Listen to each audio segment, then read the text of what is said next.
Hot Red Dragon Archfiend King Calamity is an extremely scary card because when it's summoned, it pretty much skips the opponent's turn. Well, not exactly, because you can still do a few things when it hits the field. You just can't activate spell or trap cards or use any effects of cards already on the field. And of course, that's granted it hits the field because you can use hand traps to prevent it from being summoned. But let's just say that your opponent gets access to Hot Red Dragon Archfiend King Calamity through your hand traps, or let's just say that you don't draw any. I mean, come on, unless you're like extremely skillful at the game, you're not always gonna have like Nibiru, Jewel, and Imprim in your hand. But yeah, if that came to happen, would you be doomed? Let me reassure you, you wouldn't. Well, I mean, maybe, I don't know, you're just watching this video. But my goal today is to prove the fact that hand traps aren't the only ways to save yourself from this abomination of a card. So first things first, which decks are actually summoning King Calamity and also how? A few decks are doing it, but the main deck is Mana Dome. With that being said, Super Heavy Samurai and the Synchron deck can also summon it pretty easily. A bunch of other decks technically could, but we don't really care about them. The goal of Hot Red Dragon Archfiend King Calamity is to summon it on your opponent's turn using a card like Crimson Dragon. It's a generic level 12 synchro monster that can tag itself out into any dragon synchro from your extra deck that matches the level of a synchro monster you currently control. So the Mana Dome deck is using Ultimaya Bish Balkan as the level 12 synchro monster that you're targeting with Crimson Dragon, and Super Heavy Samurai is using Brave Masaruo. And basically people are using the effect of Crimson Dragon on their opponent's draw phase so that they can't get hit by something like Dark Ruler. And even though Kaijus can obviously get rid of King Calamity, it doesn't really matter because the effect already resolves, so the harm has already been done. It lingers until the end of the turn. So your goal is to prevent King Calamity from hitting the board or maybe negating Crimson Dragon. But that's easier said than done because those decks are not just doing Crimson Dragon and a level 12 synchro monster on the board, they're also ending on more negates. So pretty much every single deck that is turboing out Crimson Dragon is also ending their turn with Baronne de Fleur, and Mana Dome is also ending on the Reframing, which is pretty much like a Solemn Judgment. Considering the obvious option number 0 consisting of hand trapping your opponent so that he can't get to the end board, let's start with slightly less obvious solutions. Option number 1 is letting your opponent do whatever he wants and then simplifying the game state. Nothing forces you to necessarily play hand traps. You can actually just play Sphere Mode in your side deck and then you Sphere Mode your opponent and then you set a bunch of back row. Because you see, more often than not, these really explosive combo decks, what they do is that they mortgage their grind game for the purpose of having a really explosive turn 1.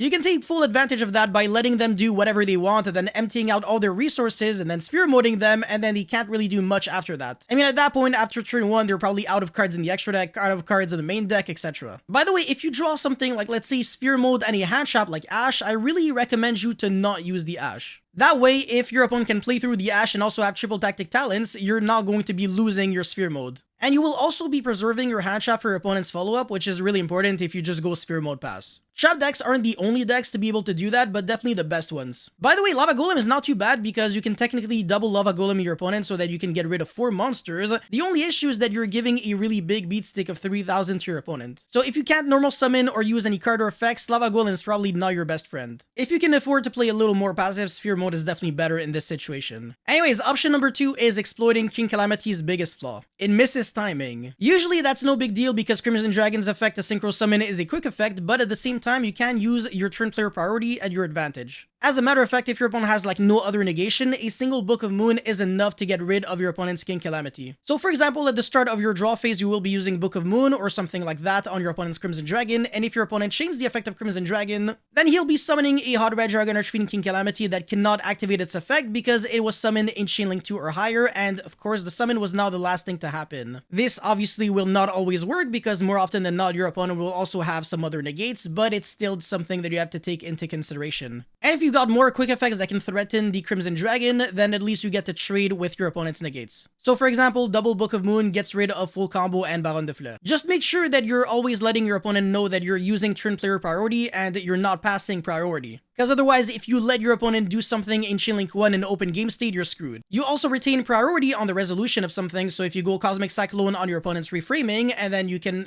on the resolution of that, use a Book of Moon on your opponent's Crimson Dragon, you should be fine. Book of Moon and Book of Eclipse are really popular in this format, especially against Kashtira, but again, they have a lot of overlap that people might not always necessarily understand. Anyways, option number 3 is super polying your opponent's board away. You could take advantage of the fact that your opponent has a warrior monster in the form of Baronne de Fleur and a dragon synchro in the form of Crimson Dragon to fusion summon Dragon Knight Draco Equist. And again, you're doing this on the very start of your draw phase, so there's really nothing your opponent can do about it. Oh, and obviously Super Poly cannot be negated by reframing. Alright, last but definitely not least is a really tricky one, but definitely really important to know. Even if King Calamity gets successfully summoned, there are still a few things that you can do. You can still use monster effects in your hand and graveyard, and you can still use spell and trap effects in your graveyard. You just can't activate any spell or trap cards from the hand or use their effects on the field, and you also cannot use the effective monsters on the field. But this means that decks like Drytron can actually do a lot of things under King Calamity. Just like the virtual world monsters, their effect activate and resolve in the hand, so there's really nothing that your opponent can do about them. So even through your opponent's King Calamity, you can easily summon a Zeus with 4 materials, which at least gives you some defense for next turn. And just generically, let's just say that all you can really do is summon a level 4 monster from the hand as like an extra normal summon with Sakitama or a special summon, and then you can normal summon another monster, you can make Baguska and stall the game out. And Baguska is pretty much like an Exodia against Synchron decks, so if you can actually do that going second after hand trapping your opponent a little bit and making your opponent end on a weaker board, you should be fine. And not everyone has the extra deck for Access Code Talker and stuff like that, so sometimes they might just not really be able to out it. If you're playing a deck like Dragon Link, you can use the effect of Lubellion in the hand to search the Druid's Worm, and then you can special summon the Druid's Worm, link it off into Hieratic Seal, use the effect of Druid's Worm to send an opponent's monster to the grave. So you're clearing the board a little bit, and you're also ending your turn with a little bit of defense. And to be quite honest with you, the Unchained deck really does not care about King Calamity whatsoever. They have billions of monsters that have effects in the hand and grave, and they can survive better than any other deck because all of their cards float. A good Unchained player should not care too much about King Calamity and also should have a really good predefined game plan against it. So the goal of this video was to offer you guys as many options as possible to counter this really scary monster. But it is by no means an exhaustive list of options. There are far more solutions out there, and it is your job to figure them out for your strategy. Anyways, that's all I had for this video, guys. Thank you so much for watching. Don't forget to like and subscribe, and I'll see you guys very soon. Peace.